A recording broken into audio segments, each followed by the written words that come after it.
Good morning, everybody, and a happy Tuesday morning to you. A big thank you to the Sussex Squad Retard Finder for the picture you're looking at above. Obviously, we have a lot to cover today, as usual, so let's just get busy because there's just too much to cover. Let's go. We're starting off, in case you guys don't know, the largest tribute to Queen Elizabeth is set to be built in London's most visited royal park. There's a hidden garden, a tiara-shaped bridge, a memorial trail. Is absolutely going to be gorgeous. There will be a statue at Marlborough Gate, which is the entrance to the park opposite of Buckingham Palace. A companion statue of Prince Philip will stand alongside her. Both sculptures have been designed by British artist Martin Jennings. And to accommodate the memorial, the Marlborough Gate structure will be dismantled and reassembled in modified form slightly further south. Oh, it sounds like it's going to be just beautiful. Plans also include a Commonwealth-inspired bronze wind sculpture, which will have a floral decoration and plants representing all 56 member nations. There will also be, as I said earlier, a memorial path connecting the UK and Commonwealth Gardens, a bust of Queen Elizabeth installed at the Birdcage Walk, a children's discovery trail with storytelling elements to engage younger visitors, and lots more. Now, Charles will be delivering a special televised address on April 21st to mark what would have been Elizabeth's 100th birthday. The address, which is part of a national commemoration of her life and service, will have a video montage of her reign. The king is also going to host a Buckingham Palace reception for the 100-year-old citizens. We discussed some of this already. But really what the king is doing is giving a personal tribute that's going to highlight Queen Elizabeth's life, her dedication to duty, her lasting legacy. There will be nostalgic footage from her wartime service all the way up to the Platinum Jubilee. Fabulous. You guys should also know that King Charles is in discussions to appoint Anna Key, a respected historian, author, and director of the Landmark Trust, a charity of which the king is patron, to write the biography, an authorized biography of Queen Elizabeth. I think that would be wonderful. He's going to give her access to personal papers, and he apparently is adamant that the person that writes this should be a female. It will be a landmark piece of work. Next up, let's turn our attention to Princess Anne in her role as Commandant-in-Chief of St. John's Ambulance. She attended a reception on April 10th to mark the 40th anniversary of the National Cadet of the Year competition. This celebration event was held at Chapter Hall, St. John's Gate in London. The competition itself is a prestigious annual event that recognizes outstanding young volunteers within the organization, testing them on first aid, leadership, and community service. This is 4 decades of competition. I think that's just amazing, and I think she looks fabulous in this. Well, let's face it, she makes any uniform look fabulous, but this one particularly I like. And again, hardworking woman, let me tell you. All right, let's continue on. Well, it looks like they found Sarah. Apparently, she's reportedly hiding out at the home of her former boyfriend. He's 88 years old now, Paddy McNally. He was a former racing driver and motorsports executive who dated Sarah for 3 years in the 1980s. She lived with him before she married Prince Andrew. So apparently she's believed to be at his house as well as everywhere else. She's not coming out. Apparently she's laying low, using multiple phones, relying on a circle of trusted friends rather than staying at her usual residences. And apparently some people are very quietly still loyal to her and are allowing her to stay around. Well, she'll surface when she's ready. All right, next up, let's talk about Princess Eugenie and Beatrice. These are the kind of stories, it's just like the ones that came out about Meghan. They're worried that William is going to strip them of titles and property. And so in order to stop that from happening, and they're under so much pressure, they're going to lawyer up and they're going to fight him legally if necessary. That's not going to work. The apartments and the houses on royal property that they're in are grace and favor homes. They can be removed just like they were, removed from their dad, just like they were removed from Harry. And the prince and princess titles and the HRHs can be removed as they're not working royals. Maybe they'll be given the option to become working royals, but I don't think they'll take those options. So I don't know why we keep hearing about this. This is not a legal thing. They don't have a leg to stand on legally. And continuing on with Eugenie, I just want to say it's being reported that Catherine, the Princess of Wales, has kept her distance from Eugenie, even though they went to the same school, which was Marlborough College. They both are interested in art because, Eugenie is a director at the Contemporary Art Gallery. Catherine has a master's in art history, which is where, at St. Andrews, just where she met William. But that's about where the similarities end, and they're from different ends of the royal family. Catherine doesn't have much in common with either Beatrice or Eugenie, who are very close. And Eugenie seems to associate more with her cousin. She's closer to Harry. But those days and divides go all the way back to school. Now, it has been reported that Eugenie was once caught frolicking naked on the grounds of a 61,000 pound a year boarding school after end of the term drinking in 2008 when she was 18. Apparently, a senior member of staff was awoken by the shrieks on the lawn and went out to find Eugenie and other students completely naked dancing around.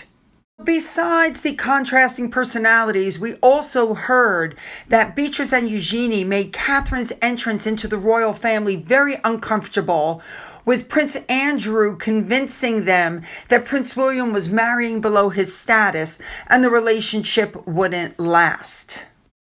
Now, there are also, it's being reported, some past tensions because they have had close friendships with William's ex-girlfriend, like Chelsea Davy, Isabella Branson, which they're saying made it difficult or trickier for Catherine in the early years with the cousins. Let's be honest, their personalities are completely different. Catherine is reserved, and the girls, Eugenie and Beatrice, are loud and forceful, like their mother. I don't know that that's a good thing, but okay, that's what's being reported. And let's move on to our Harry Meghan stuff. Now, Talk TV presenter Kevin O'Sullivan addressed what was going on with Harry and Meghan and their upcoming trip to Australia. And it comes now that the police have completely quashed Harry and Meghan's claims that their tour is being privately funded by themselves. So he was on with Samara Gill, who addressed this latest update. And I want you guys to hear what they said because I think it's spot on. Australian taxpayers will have to put their hands in their pockets for this couple. Yes, so that's what the Victorian police announced today, and also I believe the New South Wales police, so like the Sydney police, that they will actually be conducting extra security for Harry and Meghan. And this is crazy. This is absolutely insane. This is the Australian taxpayer paying so that Harry and Meghan can sip some champagne and have a girls' weekend off the bat. No, genuinely. I know. While our country is going through massive austerity, is in a very similar economic situation under our Labor government over in Australia to what we're dealing with here in this country. And I don't think it's the time. I mean, optically, this is terrible. Their last trip cost over £500,000 pounds or dollars, and a bit of a difference there, but I think it was pounds. It was extremely expensive, but give it, they were actual royals back then. Now it makes absolutely no sense that they will have taxpayer-funded security, and it's hilarious how their press person or whoever's putting it together a response for them has said, no, we didn't ask for that, we don't need that. Well, they knew all along that they would have to receive this. It's ridiculous. Harry and Meghan are also being torn apart still over the Easter egg video incident. Remember, Harry and Meghan put up the video, and, here are parents who repeatedly insist on fiercely protecting their children's privacy, yet they are apparently deploying them as promotional tools. By filming from behind or the side and refusing to show their faces, Harry and Meghan honestly seem to believe that they come up with some sort of a compromise, but it's not. What you have is a drip feed from their self-styled Montecito paradise with glimpses that is designed to keep the public hooked. So once again, they're being called out for their absolute hypocrisy. Now, in the middle of all this, it's being reported that Catherine has called for Harry to literally put a leash on his wife, because between the fake royal tours, the strategic, timing, how they're always doing announcements and appearances that coincide with significant milestones for Catherine and William, like their 15th wedding anniversary on April 29th. And not to mention that criticism is mounting because Meghan is monetizing her royal status, and all of this going on is killing any chance of a reconciliation. All right, I have a few more small stories we're going to touch on. Apparently, before the wedding, William had concerns about Harry and Meghan's relationship. We know this, and even went so far as to request Meghan not wear Diana's jewelry on her wedding day. And while she did put on the aquamarine ring for the wedding reception. All right, I need to touch on this. They're saying that everything that Meghan and Harry are doing, from the fake royal tours to monetizing their royal titles, is a slap in the face to the late Queen, because they have combined a commercial ambition with royal branding in a way that really crosses the line. She's trademark filing things around the world while this called fake tour is announced, giving the impression of a coordinated effort to leverage her title for business again. Now, there is a strong belief that Queen Elizabeth would have been deeply uncomfortable with this. She was very clear about the separation between duty and profit. And Meghan, we know, is doing it for money, so it's grubby. She's monetizing the royalty, which is shabby, because she did promise the Queen she wouldn't do that. Well, when has she ever kept her word? Now, moving on to the Australian tour, another video came out from the Best Life podcast. They're trying so hard to make this look so desirable. It's not working, but let you listen to what she had to say. Here you go. Very surreal, because we are standing here at the hotel, and in just a few days, this will be where everyone is for our Her Best Life retreat. We are so excited to have Meghan, Duchess of Sussex, as one of our key guests. And quite frankly, all I want to do is sit at that bar and drink champagne. So for any of the ladies that are keen, this is where I will be on Saturday afternoon. I'll be floating around here. But it looks like you feel like you're on holiday. I mean, it's stunning, absolutely stunning. And we'll all be here on holiday. And for those who are coming, can't wait to see you guys. I have flipped into excited mode. I am also very nervous about the interview. I keep having imposter syndrome, but I'm going to do my best, and I'm really excited to see everyone. For those who aren't joining us for this retreat, we will keep you updated along the way, because we want you to feel like you're part of it as well. Very surreal. Well, it was inevitable. The memes were going to start. A big thank you to that one on Twitter for these particular memes. We're going to have some more. Apparently, this is how they feel Meghan will arrive. And this is what her carpet will look like. And of course, we know that her favorite color is beige. And so here you go. Here's what this is the actual room. This is what it's going to look like. Oh my God. All right, let's continue on. We have a few more stories. Now, another thing being said about this Australian tour is that it is a blueprint for their return to the UK, that this is the way they're going to do future trips abroad, including the UK. This is like a dummy run. It's like a testing ground. And so insiders are watching closely to see how they're received on their travels. Personally, I don't think it's going to matter what plan they come up with. They're never going to be welcome back into the UK. Now, before we move on to our big story, I have to touch on this. Tom Dillon, he's a comedian, and he was talking about Meghan Markle's Martha Stewart dream, saying that her show is condescending. Americans get turned off by that. He said, we're, a little tired of her shtick. It didn't work well as she thought it would. Her idea was to come to America and say, listen, the British are racist, but they do know a lot about dinner parties, and I've learned that. So I'm here to tell you how to live like a human being and what fork to use, you American pig. And, she had the Netflix show, which was basically like, now this is what they call a saucer. You put your coffee cup on the saucer so it doesn't spill over. You're illegitimate children, you animals, that kind of thing. I agree with him. I think the show was a disaster from beginning to end. All right, let's move on now to our big story for today. Let's move on to our big story. On April 10th, Harry and Meghan went to a season 2 party for a show called Beef that was hosted by Ted Sarandos and his wife, Nicole Avant, at their Montecito home. So here comes Harry and Meghan. Meghan, of course, is grabbing on to Ted Sarandos' wife. First, she's leaning to the left because, she has to show that she's with Harry while she's holding hands with Sarandos' wife. And I have to tell you, she needs some Spanx if you're going to wear a dress like this. Then, of course, in the next picture, she's leaning over to the right because being in the middle of the picture is really what she wants. It's very easy to see from the pictures that the dress code for the night was black and white. You saw a little blue here and there, but it was basically black and white. But the star of the show, Carey Mulligan, wore this beautiful green chartreuse dress. She's supposed to be the star of the night. This is to celebrate, the show. Of course, yes, we know Justin Trudeau was there and Katy Perry and a bunch, Michael Keaton, a bunch of other stars. But the star of the show was the only one who was supposed to be wearing that green dress. I myself found it very odd that Harry and Meghan went on the Getty website where these pictures all came from and managed to remove every single picture of themselves off of this website except for 2 of them. That's right. The first one where she's leaning on Ted Sarandos' wife, and the second one, which is a wide shot picture where she's standing all the way to the right.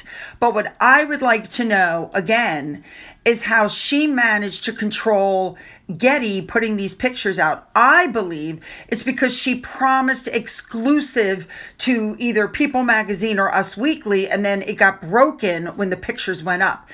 Now, of course, we have her hugging on to Ted Sarandos' wife. Let me just start by saying, number one, the zipper on the side of the dress looks terrible, and I'd be saying that no matter who's wearing it. That just looks so ungainly. But second of all, a big thank you to Princess Carparkle for pointing out that this kind of behavior is performative, it's bizarre, it's forced. You don't have to dry hump your friends in every photo to prove that you guys have a great connection. It just looks so bad. To me, it just seems Meghan has a serious lack of boundaries with other people in their personal space. It's bad when even the newspapers say it's an exaggerated show of friendship, that she displays exaggerated displayed attachment rituals.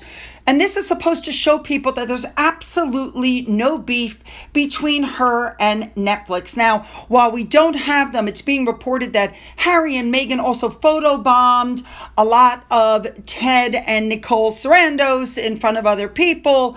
And this prolonged hug, by the way, shows emotional dependency and intensity. And it's supposed to be something between lifelong friends, not people who just met a few years ago. I mean, really. A lot of people also noticed, as I pointed out, that Meghan usually wears neutrals. So why did she opt for this specific color? If it was any other color, people would say it's a mistake. She never wears this color.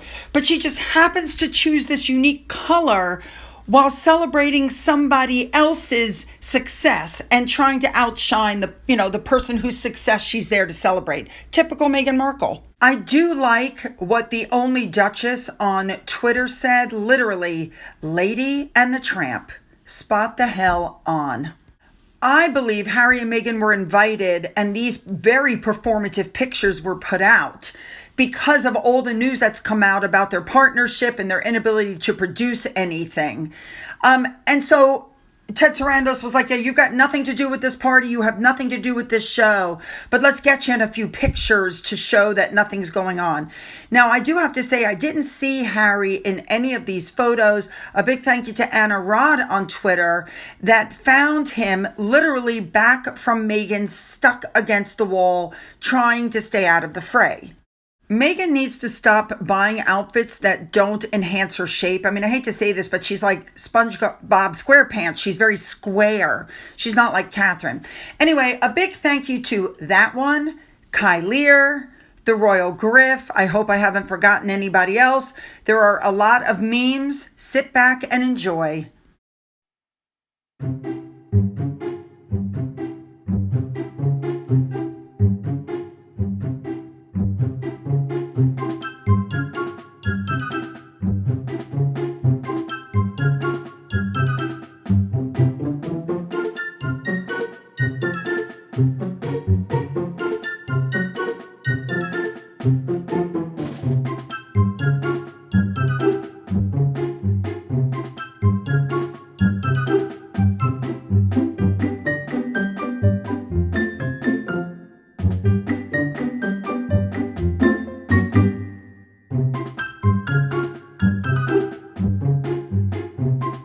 Oh, you guys know I want your comments on this one. Put them down, make them good. Don't forget to hit the like and the subscribe button and the bell for all notifications. Then go down into the description box where you'll find the link to my Twitter, my Gettr, my Rumble, my email, a link to my father's book, which remains up for sale on Amazon, a link to my Amazon wish list, as well as a physical address. For those of you who have donated to my coffee fund, thank you so much. And as always, you guys, have a great day.